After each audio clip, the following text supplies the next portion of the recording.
what I wish to share with you is how food found my future. Can you see that? Right. I'm going to tell you something very personal, which is very much a part of me and my life. I was born in 1934, when many, many people were born, and these people today are 82 years old. But in 1935, something happened to my life which has changed me forever. Because my father came into the room and brought this. And it's called an aiwowo. And it was a whole box of aiwowo. And he said, "You can have all of it." So for me, I was a year and a half, and all of this aiwowo was for me alone. It was more than I could ever have. So I was overflowing with joy and happiness. Can you imagine that? It's all for you, right? It's all for you. And I found this, as I'll show you. I've got it now for the rest of my life. I've got more love than I can handle by myself. And that is how food brought me there. And now I have to skip a few years to 1968. And me and my young family, we were in Japan. And I suddenly had a nightmare. But most people remember their dreams. I never do. I usually work and practice in my dream. So, like, my first husband would say, "Stop practicing," because I was practicing. And my second husband said to me, "Stop thinking," because I was an art historian by then. So, but I don't remember those dreams. But this time, I had a terrible nightmare. It was so vivid. I was in the city of New York, and the whole of New York was under a big dome completely covered the city because the air outside was completely polluted. One couldn't live outside. And in my nightmare, I was in Penn Station, and I was above, and I was looking down. Everyone was totally panicking down on the ground, looking for the different train stations. They're going to the different, on their different trains going home. And I saw my two little daughters there, completely milling in the crowd and getting lost, but everyone was panicking because the end of the world was coming. And so I went down and I found them, and I grabbed them and I took them up and went out into the street. And the street was completely empty because everyone was panicking. Everyone went to, whatever it was, their homes to hide. And I didn't want to hide. I wanted to see. And the road was completely empty, but there was a dark rider with a mask, and he was there on his Harley Davidson. And I said, "Hey, can you stop and bring me and my daughter? We'll go out to the edge of the city. I want to go out because the end of the world was coming." And the black rider took us to the edge of the city, and we crawled under. And there it was, what I later found out, was British Columbia, point, no point. But in my nightmare, I didn't know what it was. It was the ocean, there was mountains, and pine trees, and rocks coming out of the sea, all on fire. The sea was roiling, it was red, it was bubbling, all this noise. And it was the end of the world. So I took my girls and we sat on the rock, but it didn't burn. I don't know why. In my nightmare, the rock was okay. So I sat there and I said to them, we as a species are human beings, and we are supposed to evolve. And we've been on this planet for a long time, and we are supposed to become more and more like angels, more and more like gods. But we've managed instead to destroy our planet. We've made it kaputt. My mother's German, so I say kaputt. So now we will sit together and watch the world come to an end. And this is a great catastrophe, which it doesn't happen every day. And so we'll be together and watch this. So then I woke up and I said, hey, family, wake up, wake up. The world is kaput.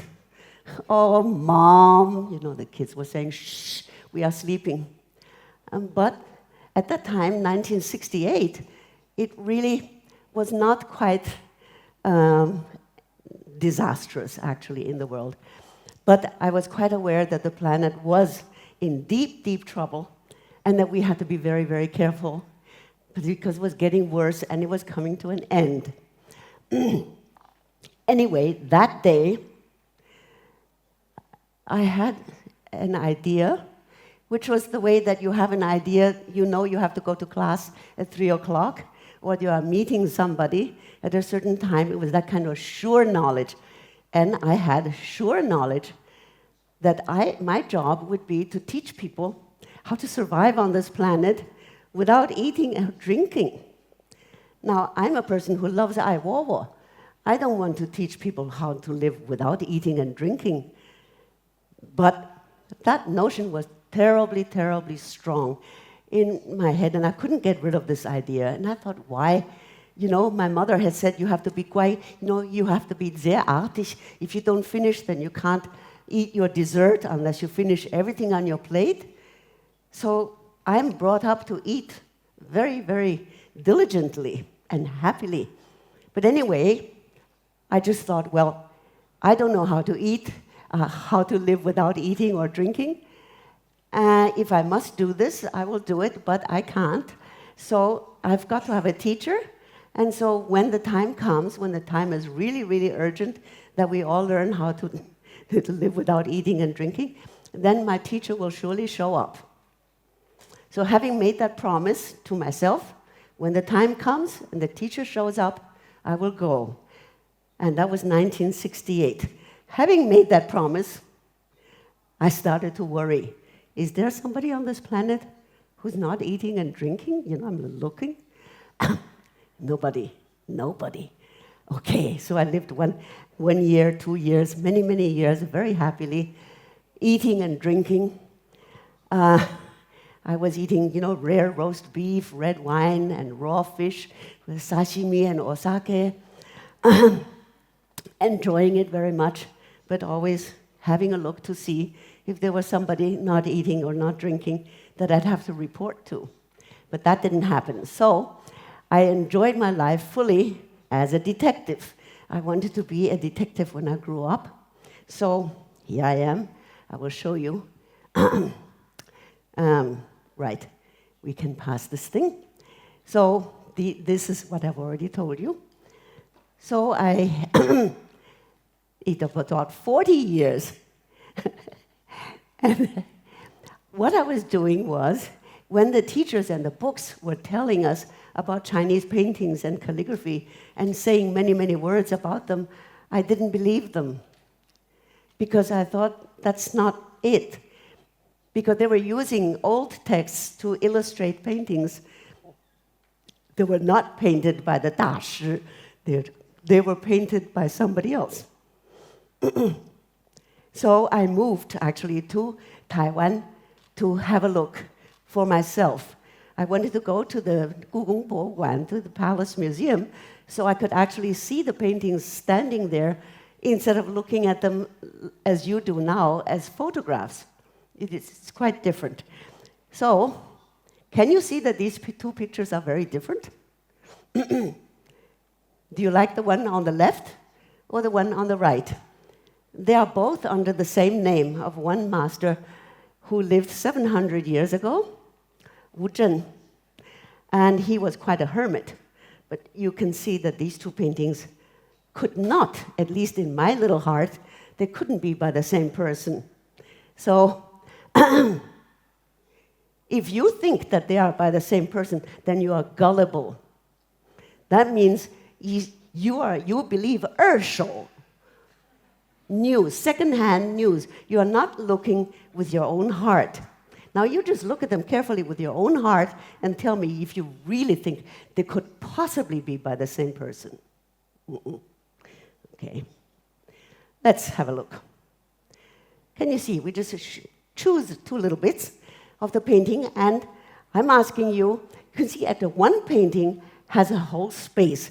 You get a feeling of a place with a ground plane, with the atmosphere, with the moisture in the atmosphere, and the other is just wind, kind of like bamboo coming from the middle of its life, without a root, without the ground. Now, if we look at the way the leaves are made, I will ask my students usually, because I'm a teacher of art history, and I teach this way. I say, imagine that your skin is the paper, and that this brushwork is going on your skin. Now feel the brushwork with your own heart. You feel how it goes, with what speed, with what weight. Do you feel it scratching? Or do you feel it going gently, slowly pressing? It's different. How can that be by the same person? Can you see? They are different. Do they feel different? I'm not going to let you out of this room until you see that they are very different. You have to imagine that they are going on your skin. Right. Now this one, this bamboo in wind, is actually a forgery made about 150 years later. And from that forgery is a very famous one. And a further forgery was made about 200 years after that, the one on the right. And it's called Mo Zhu Pu. It's called the bamboo manual, ink bamboo manual. And you can see that they are based very much, one is copying the other. And the one on the right, the bamboo manual, is even more exaggerated in its difference between the stem and the leaves. See, they just make it into a formula instead of really producing a living plant. And this Mo Zhu Pu has become the guobao of the National Palace Museum. It's one of the major treasures, and at least 2 PhD dissertations have been written about this ink bamboo manual. But it is actually, I can tell you, because I look with my heart, that it is the forgery based on another forgery produced 300 to 400 years after the master. So here we've got these things which the world loves, and the genuine painting is forgotten. Because the genuine painting is the only one of its kind. In fact, it's the only 文人画竹子, 墨竹, the ink bamboo painting of the 14th century in the world. But many, many paintings looking like the ones on the left exist in the world, and people love them because they've become used to the later ones. And then the early one, the original one, is forgotten.